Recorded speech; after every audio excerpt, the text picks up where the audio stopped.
அனைவருக்கும் வணக்கம். இன்னைக்கான இந்த வீடியோவில் போகி பண்டிகை அன்று தப்பி தவறி கூட இந்த 5 தவறுகளை செய்து விடாதீர்கள். அது என்ன அப்படின்றத பற்றி பார்க்கலாம். தமிழர்கள் முதன்மையான தொழிலாக கருதக்கூடியது அப்படின்றது நம்மளுடைய விவசாயம். தமிழர்களுடைய அந்த விவசாயத்தை போற்றும் வகையில் ஒரு பண்டிகை அப்படின்னா அது தை திருநாள் அப்படின்றது நம்ம எல்லாருக்குமே தெரியும். இந்த விழா சுகாதாரம் பேணக்கூடிய ஒரு விழாவாகவும் இருந்துகிட்ருக்கு. அதனால தான் அந்த ஆண்டு முழுவதுமே நம்ம பயன்படுத்தின பழைய உடைகள், பழைய பொருட்கள் இது எல்லாத்தையுமே தீயிலிட்டு அழிச்சிட்டு புதியவைகளை ஏற்கக்கூடிய ஒரு நாளாக இந்த போகி அப்படின்றது இருக்குது. பழையன போக்கி புதியனை ஏற்கக்கூடிய இந்த நாள் நம்ம என்னென்ன செய்யணும் என்னென்ன செய்யக்கூடாது அப்படின்றத பற்றி தொடர்ந்து பார்க்கலாம். பொதுவாக பார்த்திங்கன்னா போகி அன்னைக்கு நம்ம வீடுகளில் இறை வழிபாடுகள் செய்கிறது, நம்ம முன்னோர்களுக்கு குலதெய்வ கோவிலுக்கு போய் வழிபாடு செய்கிறது இதெல்லாமே ரொம்ப நல்லது. வீட்டில் இந்த கன்னி பெண்கள் இறந்து போய் அவங்கள வழிபடக்கூடிய அந்த பழக்கம் இருக்கும். இதெல்லாமே அன்றைக்கி செய்ய வேண்டும். அதே மாதிரி இந்த நாளில் நோய் கிருமிகள் அதிகமாக பரவுறதுக்கு வாய்ப்பு அதிகம். ஏன்னா இந்த மழைக்காலம் முடிஞ்சு குளிர் உச்சமாக இருக்கக்கூடியதுனால நோய் பரவக்கூடிய இந்த நேரத்தில் மருத்துவ முறைப்படி பாரம்பரியமான சில விஷயங்களை நம்ம இந்த பண்டிகையில் பயன்படுத்துவோம். வீடு முழுக்க மஞ்சள், சாணம் இதெல்லாமே தெளித்து சாம்பிராணி இதெல்லாமே போட்டு நம்ம சூழலை சுத்தமாக்கக்கூடிய ஒரு வழக்கம் இதில் இருக்குது.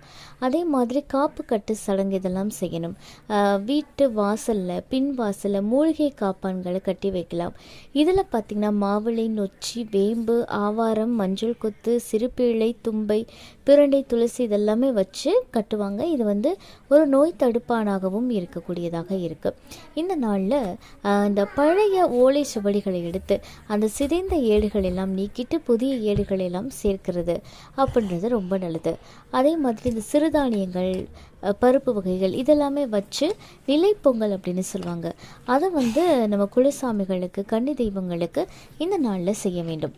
சரி, இப்போ என்னென்ன செய்யணும் அப்படின்னு பார்த்தோம். என்னென்ன செய்யக்கூடாது அப்படின்றதையும் தொடர்ந்து பார்க்கலாம்.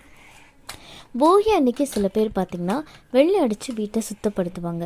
ஆனால் அதை போகி அன்னைக்கு செய்யாமல் அந்த போகிக்கு முன்னாடி நாளே நம்ம செய்கிறது அப்படின்றது முறையானது. போகி அன்னைக்கு வழிபாடு செய்கிறது நன்று. அந்த மூடப்பழக்கம், தீய பழக்கம், மனக்கசப்பு, உறவினர்கள் கூட இந்த பிரச்சனை இதெல்லாமே நீங்கிறதுக்கு அதெல்லாமே ருத்ரஞான யஜ்யம் அப்படின்னு சொல்லக்கூடிய யாக குண்டத்தில் நம்ம எரிச்சிடணும் அப்படின்றது தான் இந்த போகியுடைய தத்துவமாக இருக்குது. இந்த நாளில் இந்திரன், சூரியன், வீட்டு தெய்வங்கள் இவங்களெல்லாம் வரவேற்று வணங்கக்கூடிய நாள் அப்படின்றதுனால கண்டிப்பாக இந்த நாளில் மாமிசம் சமைக்கக்கூடாது, பகல் உறக்கம் கூடாது, போதை பயன்படுத்துறது அப்படின்றத தவிர்த்துக்கணும். அதே மாதிரி இந்த காலகட்டத்தில் நம்ம நிறைய இந்த பிளாஸ்டிக் பொருட்கள், இந்த டயர் இதெல்லாமே எரித்து காற்றை மாசுபடுத்துவோம். அதை செய்யவே கூடாது. முன்னாடி காலத்துலலாம் பழைய துணிகள், கிழிந்த பாய்கள் இதெல்லாம் தான் எரிச்சிட்டு இருந்தாங்க. இப்போ அது கொஞ்சம் கொஞ்சமாக மாறி இந்த டயர்லாம் எரிக்கிறது இதெல்லாமே சுற்றுச்சூழலை ரொம்ப பாதிக்கும். அதனால் அதெல்லாம் செய்யக்கூடாதுங்க. அதே மாதிரி பார்த்திங்க அப்படின்னா இந்த கிணறு, குளம் இதனுடைய இதெல்லாம் பார்த்திங்க அப்படின்னா நெல்லி, பனை இந்த மாதிரியான மரங்களுடைய துண்டு போடுவாங்க. இந்த மாதிரி வெட்டி போடக்கூடிய வழக்கத்தை நம்ம செய்யவே கூடாது. ஏன்னா இந்த செடிகளை அந்த நாளில் பிச்சு போடுறது அதெல்லாமே செய்யக்கூடாது. அதே மாதிரி சில ஊர்களில் பார்த்திங்கன்னா மீன் பிடிக்கக்கூடிய விழாலாம் இருக்கும்.